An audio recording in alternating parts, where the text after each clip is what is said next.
এয়া cake ready হৈ গ'ল আৰু কি ধুনীয়াকৈ কোমলো হৈছে। অলপ ফাটি গ'ল বাৰু ওপৰত আৰু ধুনীয়াকৈ এৰ খাই গৈছে।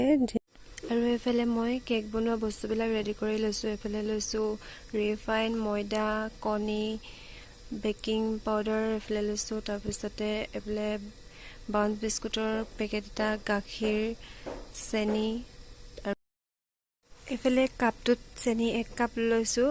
1 কাপ নহয় আৰু আধা কাপতকৈ বেছি, কাৰণ কাপটো অলপ ডাঙৰ। আৰু এইফালে লৈছোঁ গাখীৰ আধা কাপ। কণীকেইটাও ইয়াত ভাঙি দিয়া হৈ গ'ল।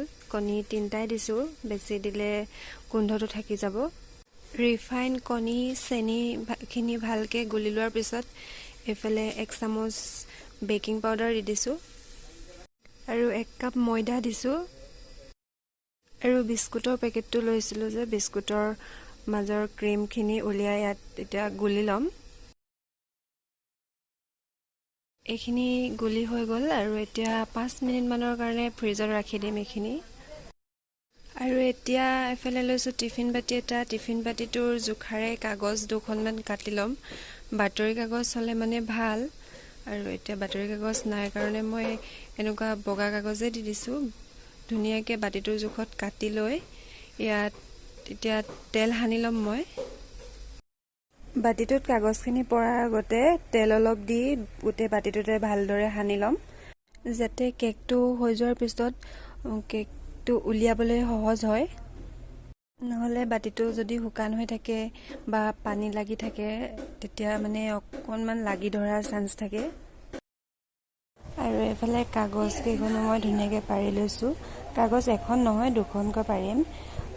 1খন দিলে অকণমান লাগি ধৰিবলৈ চান্সটো থাকে, সেইকাৰণে 2খন পাৰিছোঁ। অকল তলত পাৰিলে নহ'ব, এতিয়া ছাইডৰ ফালেও টিফিনটোৰ ছাইডে ছাইডে কাগজকেইখন পাৰি ল'ম। কাগজকেইখন পাৰি লোৱাৰ পিছত মিক্স কৰি থোৱা কেকৰ বস্তুখিনি ইয়াত ঢালি দিম ধুনীয়াকৈ। কেকটো ধুনীয়া দেখিবৰ বাবে এয়া বিস্কুটৰ গুড়ি অলপ দি দিছোঁ ওপৰত। আৰু লৈছোঁ এটা প্ৰেছাৰ কুকাৰ। প্ৰেছাৰ কুকাৰটোৰ ভিতৰত এই জালনাখন দি দিছোঁ। জালনাখনৰ ওপৰত বাতিটো বহাই দিম। ঢাকনখন লগাই হুইচেলটো খুলি থ'ম আৰু ল' ফ্লেমত কুকাৰটো পাতি থ'ম। আৰু এইফালে পাপাই মাংসও লৈ আহিলে। আৰু মই এইফালে লৈছোঁ এটা কফি কাপ। কফি কাপটোত তেল লগাই লৈছোঁ আৰু যোনখিনি থাকি গৈছিলে, অলপ থাকি গৈছিলে মানে, তো কাপকেইটাতে কাপ কেক বনাই দিওঁ বুলি ভাবিছোঁ। আৰু এইফালে কাপকেইটাও ৰেডি হৈ গ'ল। কাপকেইটাত বেছি বেছি দিয়া নাই, অলপ অলপ দিছোঁ, ফুলি গ'লে মানে পৰি যাব সেইটো। আৰু এইফালে পাপাই মাংস বনোৱা যোগাৰ কৰি আছে। কোমোৰা, আলু, আদা, নহৰু, পিঁয়াজ এইবিলাক গুচাই দি আছে মাক। আৰু এইফালে মোৰ কেকো ৰেডি হৈ গ'ল। বাতিটো উলিয়াই লৈ আৰু কাপ কেককেইটাৰো তাতে এই কুকাৰটোৰ ভিতৰতে পাতি দিম।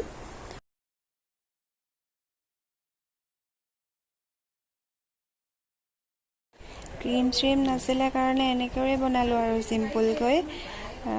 এয়া চাওক কি ধুনীয়াকৈ ওলাই গৈছে।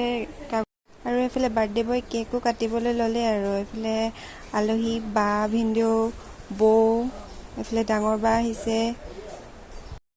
মাহঁত ওচৰত নাছিলে বাবে ডাঙৰ বায়ে প্ৰথমৰ কেক বাইটটো খাবলৈ সক্ষম হৈছে। আৰু তাৰপিছত এয়া মোৰ ভাগত, তাৰপিছত অলপ অলপকৈ সকলোকে খুৱাই দিছে। আৰু কেক চেক কাটি হোৱাৰ পিছত এয়া সকলোৱে চাহ খোৱাৰ টাইমত অলপ লেগ চাৰ্ভ মাৰি ল'লোঁ।